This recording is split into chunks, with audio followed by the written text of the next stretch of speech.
Ry havana malala ao amin'ny tompo ampitomboana mandrakariva ao aminareo ny fahasoavana sy ny fiadanana avy amin'ilay Andriamanitra raisy Jesosy Kristy tompontsika. Amen. Hivavaka isika. Jesosy misaotra sy midianao zahay noho ny fitiavana sy ny famondramponao izay hitehirizanao anay. Noho izao herinandro vaovao omenao anay izao ka velonay na hatrapa-monjena fa tsy sanatria maty tranenina. Misaotra anao noho ny famondramponao sy ny fitiavanao aminay isan'andro. Ary mbola omenao anay indray ny teninao fiainana sy ho fanazavana. Omenao anay ny teninao ho fitsim-piainana ho anay. Dia amin'ny anaran'i Jesosy no anaovanay sy angatanay izany vavaka izany. Amen. Ny mofinaina voalahatra ho antsika anio ry havako. Anio alatsinainy 14 volana Desambra taona 2024. Dia hitantsika eo amin'ny bokin'ny Romanina toko 7 andininy 220 hatramin'ny 420. Romanina toko 7 andininy 220 hatramin'ny 420. Vakiana ary ny teny amin'ny anaran'ny Tompo manao hoe: fa ankehitriny dia efa nahariary ny fahamarinana avy amin'Andriamanitra, tsy amin'ny lalàna nefa fa ambaran'ny lalàna sy ny mpaminany. Dia ny fahamarinana avy amin'Andriamanitra amin'ny finoana an' Jesosy Kristy ho an'izay rehetra mino. Fa tsy misy hafa fa samy efa nanota izy rehetra ka tsy manana ny voninahitra avy amin'Andriamanitra, nefa hamarinina maimaim-poana amin'ny fahasoavany izy noho ny fanavotana izay ao amin'ny Kristy Jesosy, izay nasehon'Andriamanitra tamin'ny rany ho fanavotana amin'ny finoana, anehoana ny fahamarinany amin'ny tsy namalian'Andriamanitra ny fahotana lasa tamin'ny nandeferany, mba hanehoana ny fahamarinany ankehitriny, mba ho marina izy sady hanamarina izay manana finoana an Jesosy. Ray Masino, manamasinanay amin'ny fahamarinana, ny teninao no fahamarinana. Amen. Ry havako malala ao amin'ny Tompo, vokatry ny fahotany ny zanak'olombelona dia tafasaraka amin'Andriamanitra ny olona, zary lasa tsy nanana fifandraisana tamin'Andriamanitra intsony ny olombelona rehetra. Ary eto dia manambara ny Soratra Masina fa ny olona rehetra tsy misy ankanavaka no voazigan'ny fahotana, no tafasaraka tamin'Andriamanitra ka tsy mendrika hahazo ny voninahitra avy amin'izy Andriamanitra intsony. Eo anatrehan'izany dia tsy mipetra-potsi ny Andriamanitra fa mihevitra mandrakariva izay hanavotana ny zanany, hanavotana ny olony, ary izany ezaka ataon'Andriamanitra izany, hanavotana ny olona, izany no antsoina hoe fanamarinana amin'ny finoana. Andeha ry havana malala, misy teboka vitsivitsy ianarantsika anio mahakasika ny fanamarinana amin'ny finoana. Ny fanamarinana amin'ny finoana, na ilay antsoina hoe justification par la foi, dia asehon'izao tenin'Andriamanitra izao fa asan'Andriamanitra madiodio, Andriamanitra miasa, Andriamanitra mamonjy, Andriamanitra manafaka ny olona ao anatin'ny fahotana. Izany no antsoina hoe fanamarinana amin'ny finoana. Izany hoe izany, tsy misy ezaka ataon'ny olombelona na dia kely akory aza hialany sy atao avokazy ao anatin'ny fotaka mandrevon'ny fahotana, tsy maintsy Andriamanitra no manafaka azy ary tsy maintsy Andriamanitra no mamonjy azy.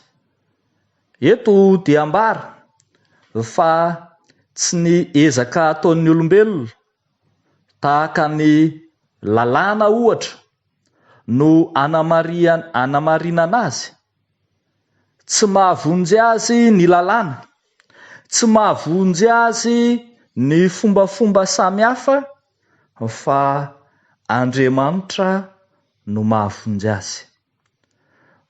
Fa ny teboka manaraka izay hitantsika ihany koa dia hoe io fanamarinan'Andriamanitra amin'ny finoana io dia fanamarinana ao amin'ny Jesosy Kristy. Ilay Andriamanitra miasa zany dia Andriamanitra miasa ao amin'ny Jesosy Kristy. Naseho tamin'ny alalan'i Jesosy Kristy ny fanavotana ny olombelona mpanota. I Jesosy Kristy no nalatsa-drà. I Jesosy Kristy no nombohana tamin'ny hazo fijaliana. I Jesosy Kristy no nisolo vaika ny akalana mba hanavotana ny tsy marina. I Jesosy Kristy ilay marina no natolotra hosorona hanavotana ny olombelona izay tsy marina. Noho izany ny lalatokana hahazahoan'ny olona ny famonjena dia ny fandalovana ao amin'ny Jesosy Kristy izay marina nanaiky hisolo voina ny fahotan'ny zanak'olombelona.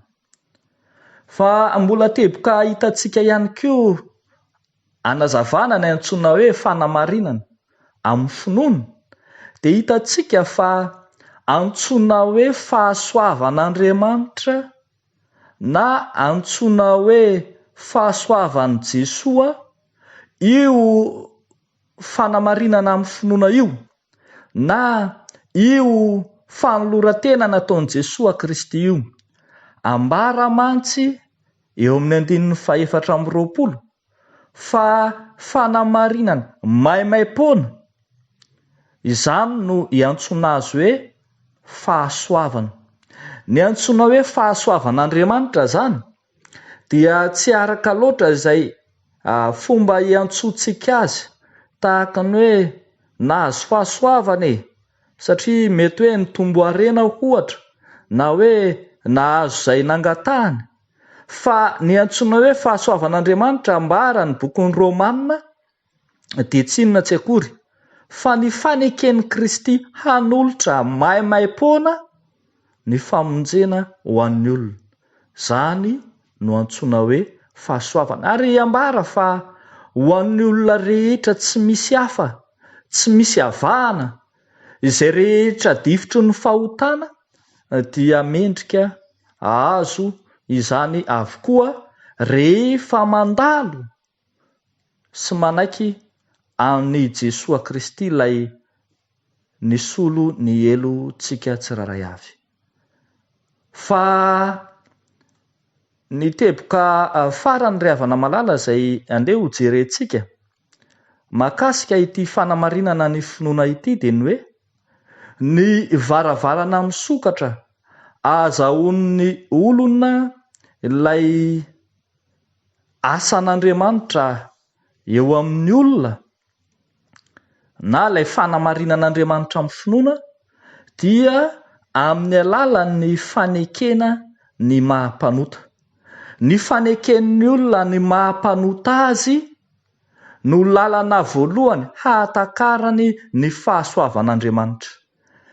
Dikan'izany dia hoe tsy hahatakatra ny fahasoavan'Andriamanitra sy ilay fanavotana nataon'Andriamanitra na ilay fanamarinana ataon'Andriamanitra amin'ny alalan'i Jesosy Kristy mihitsy ny olona iray rehefa tsy fantany ny fahotany.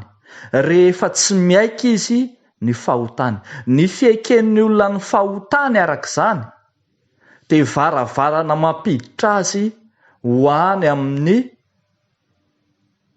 fanamarinana amin'ny finoana. Izany hoe zany raha azontsika tsara dia ny hoe tsy afaka manamary-tena ny olona ary tsy misy fanavotana ho an'ny mpanamary-tena, fa ny fanamarinan'Andriamanitra dia raisina ao amin'ny fiekena fampanota isika, ao amin'ny fanekentsika fa tsy mendrika isika. Etỳ am-pamaranana anambarana ry havana malala fa samy efa nanota ny olona rehetra ka tsy manana ny voninahitra avy amin'Andriamanitra.